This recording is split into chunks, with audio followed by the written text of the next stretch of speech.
민수기 9장. 그들이 이집트에서 나온 지 2년째 되는 해 첫째 달에 여호와께서 시내 광야에서 모세에게 말씀하셨습니다. 이스라엘 자손이 정해진 때에 유월절을 지키게 하여라. 이달 14일 해질 무렵 곧 정해진 때에 그것을 지켜라. 그 모든 규례와 율례를 따라서 그것을 지켜야 한다. 모세가 이스라엘 백성들에게 유월절을 지키라고 말했습니다. 그러자 그들은 그달 14일 해질 무렵에 처음으로 시내 광야에서 유월절을 지켰습니다. 여호와께서 모세에게 명하신 그대로 이스라엘 자손이 행했습니다. 그러나 그들 가운데 사람의 시체로 인해 부정해져서 그날의 유월절을 지키지 못하게 된 사람들이 있었습니다. 그들이 그날 모세와 아론에게로 왔습니다. 그리고 그 사람들이 모세에게 말했습니다. 우리가 시체로 인해 부정해졌습니다. 하지만 다른 이스라엘 자손들과 함께 정해진 때에 여호와께 예물을 드리지 못하게 하시면 어떻게 합니까? 모세가 그들에게 대답했습니다. 너희에 관해 여호와께서 어떻게 명령하시는지 알아볼 테니 기다려라. 여호와께서 모세에게 말씀하셨습니다. 너는 이스라엘 백성들에게 말하여라. 너희나 너희 자손들 가운데 누구든 시체로 인해 부정해지거나 멀리 여행을 하고 있다고 할지라도 여호와께 유월절을 지키라. 그런 사람은 둘째 달 14일 해질 무렵에 그날을 지키면 된다. 누룩 없는 빵과 쓴 나물과 함께 어린 양 고기를 먹도록 하라.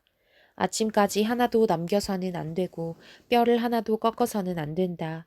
모든 규례를 따라 유월절을 지키라. 부정하지도 않고 여행을 떠나지도 않았는데 유월절을 지키지 않는 사람은 자기 백성 가운데서 끊어질 것이다. 이는 그가 여호와의 예물을 정한 때에 바치지 않았기 때문이다. 이런 사람은 자신의 죄를 짊어져야 한다. 너희 가운데 사는 이방 사람이 여호와를 위해 유월절을 지키고 싶어 하면 규례와 율례를 따라 그렇게 하게 하라. 이방 사람이나 내국 사람이나 규례는 동일하다. 성막을 세우던 날 구름이 성막 곧 회막을 덮었습니다. 저녁부터 아침까지 구름이 성막 위에 불의 모습으로 있었습니다. 이 일이 계속됐습니다. 구름이 성막을 덮고 있었고 밤이 되면 불처럼 보였습니다. 구름이 성막 위에서 떠오를 때면 이스라엘 백성들은 길을 떠났습니다. 그리고 구름이 머무르면 이스라엘 백성들은 진을 쳤습니다. 여호와의 명령을 따라 이스라엘 자손이 길을 떠나고 여호와의 명령을 따라 진을 쳤습니다. 구름이 성막 위에 머물러 있는 동안 그들은 진을 치고 머물렀습니다. 구름이 성막 위에 오랫동안 머무를 때는 이스라엘 백성들은 여호와의 지시에 순종해 길을 떠나지 않았습니다. 때로는 구름이 성막 위에 며칠만 머무를 때도 있었습니다. 그들은 여호와의 명령을 따라 진을 쳤고 여호와의 명령을 따라 길을 떠났습니다. 때로는 구름이 저녁부터 아침까지만 머물러 있을 때도 있었습니다. 그런 때 그들은 아침에 구름이 떠오르면 길을 떠났습니다. 낮이든 밤이든 구름이 움직이면 그들은 길을 떠났습니다.